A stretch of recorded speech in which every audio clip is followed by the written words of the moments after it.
భగవద్గీత 2వ అధ్యాయం 30వ శ్లోకం. దేహి నిత్యమవధ్యోయం దేహే సర్వస్య భారత తస్మాత్ సర్వాణి భూతాని నత్వం శోచితుమర్హసి.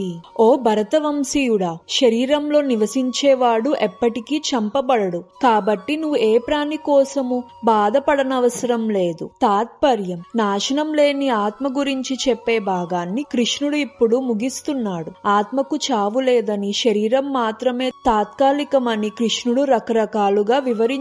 కాబట్టి అర్జునుడు ఒక క్షత్రియుడుగా తన బాధ్యతను వదిలేయకూడదు. యుద్ధంలో తన తాత భీష్ముడు, గురువు ద్రోణుడు చనిపోతారని భయపడకూడదు.